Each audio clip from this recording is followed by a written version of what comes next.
Folks, welcome to Corvette Talk with Scags. You know, logos are important, and not just because they represent their company, but because it's an opportunity for companies to cash in on some dollars through licensing fees, particularly automakers. Logos are everywhere. You can't even take a leak nowadays without having a logo up in your face. Everything's got a logo on it, from coats to hats. Under Armour. Under Armour makes a superior product, but let's face it, would we have given it a chance if it wasn't for the cool UA Under Armour? Probably not. Anyway, so logos are on everything. Coffee mugs, t-shirts, hats, golf bags, everything's got a logo on it. And with automakers, their logo has got to be recognizable, particularly for a manufacturer like Chevrolet that's got a halo car like the Corvette. You need to be able to recognize a Corvette going down the street from any generation, and it's the same thing with the logo.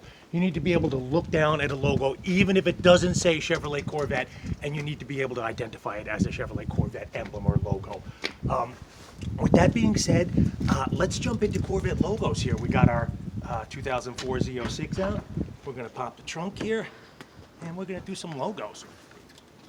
Okay, Chevrolet Corvette logo. Check this out. This is the very first Corvette logo design. You can see it's got an American flag and a crossed flag there. This was designed by Chevy interior designer Robert Bartholomew. And this is interesting, I just learned this today. The American flag to promote commercial products was illegal at the time, so they had to replace the American flag with the fleur-de-lis, which is a French symbol that was reportedly part of Louis Chevrolet's family crest. So that would be the first design that was on the Waldorf Astoria show Corvette. And then this was the one that made it onto the actual car. This emblem was used from 53 to 56. Very handsome. You see the fleur-de-lis, you see the crossed flag, the victory flag, which has been used ever since, all the way up to today. Moving on from that, was used from 53 to 56. The 57 logo is a little tiny bit different, and very attractive, as you can see. Moving on from there, we go to, my hands are frozen, still winter here in Massachusetts, 53 to 61. They had a little crest there added to this one this time. Another very beautiful emblem. 62 was a little bit different still. 63, also kind of cool. Moving on from there. This is 64, although it quite honestly looks like it's on the front of a 62. Information here is deemed accurate, but maybe not exactly correct. Anyway, here's 65 and 66, another beautiful logo there. 67. Another beauty. This one was used from 67, although it's a little different. Let's move on here and see what my information tells me.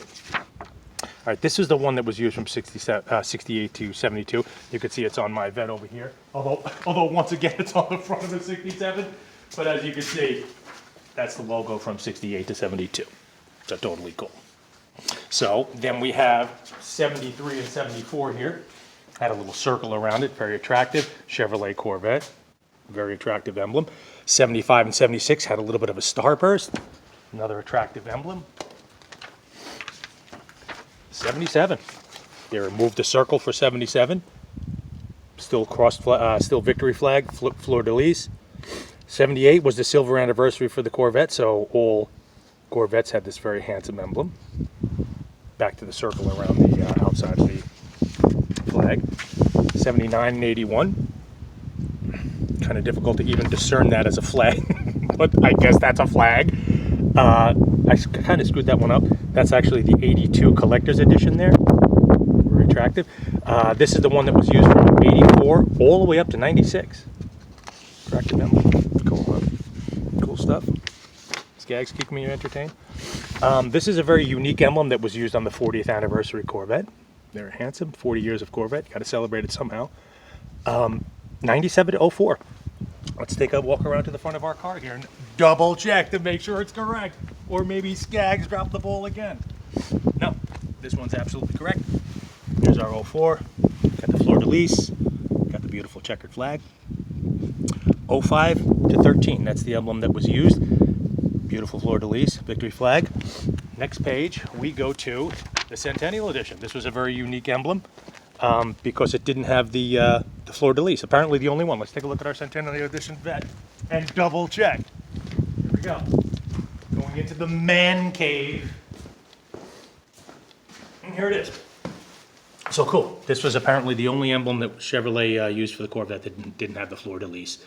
And then finally, from 14 up to today, that's the emblem that is used. I believe it's what's used on the 2020 Corvette. Don't quote me on that, but I believe that it is. So folks, those are some cool Corvette emblems. Scags' favorite, in case you're wondering what Scags' favorite is, that's my favorite. That's the one from 68 to 72. Beautiful emblem, totally discernible as a flag. They get a little weird over the years, but that's my favorite, totally discernible as a flag. Folks, let's take a walk outside here. Emblems, hey Stella's coming to visit. Emblems and logos are super important. Here's another one right here. If you don't have yourself a Corvette or a Z06 or a Chevrolet hat or logo or emblem, well, you know what? You need to go get one, because those licensing fees are easy dollars for Chevrolet and other auto manufacturers to cash in on. They need that cash to generate more revenue, to introduce more stuff. So folks, come over here, please, videographer. So emblems get a little more intense. You have a Chevrolet emblem, you have a Corvette emblem, and then you have a Z06 emblem. If this was a ZR1 emblem, ZR1, you'd have a ZR1 emblem. If it was a Z51, it might have a Z51 emblem. So the bottom line is, folks, emblems, logos, they're super important. Go out and get yourself something that says Corvette on it. Thank you for watching my videos. I think next week I'm going to do a magazine review. I was going through my stuff and I came up with I found a magazine from 1990, and it's a Road and Track. 1990 was a very important year for the Corvette, and it was and it was a terrific issue. I think I'm going to do a review of that. Folks, thank you for watching my videos. I know I'm inaccurate sometimes. You know, everyone makes mistakes. Even magazines make mistakes, and books make mistakes as well. So your boy Scags makes them every once in a while. I appreciate your patience. Thank you for watching my videos, and go check out some things with logos on them. They're everywhere, folks. Thank you so much for watching, and we'll see you next time. Thank you.